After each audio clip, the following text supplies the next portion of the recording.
early morning silence, broken only by the steady sound of mountain water, a hidden pipe spilling life from the heart of stone.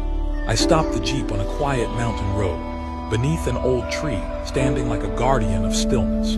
Fallen leaves danced down onto the hood, as if the tree whispered, "You're exactly where you need to be." Behind me, the chill of the river.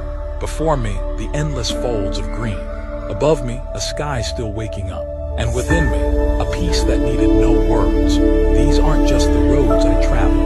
They're the places that rebuild me, bit by bit,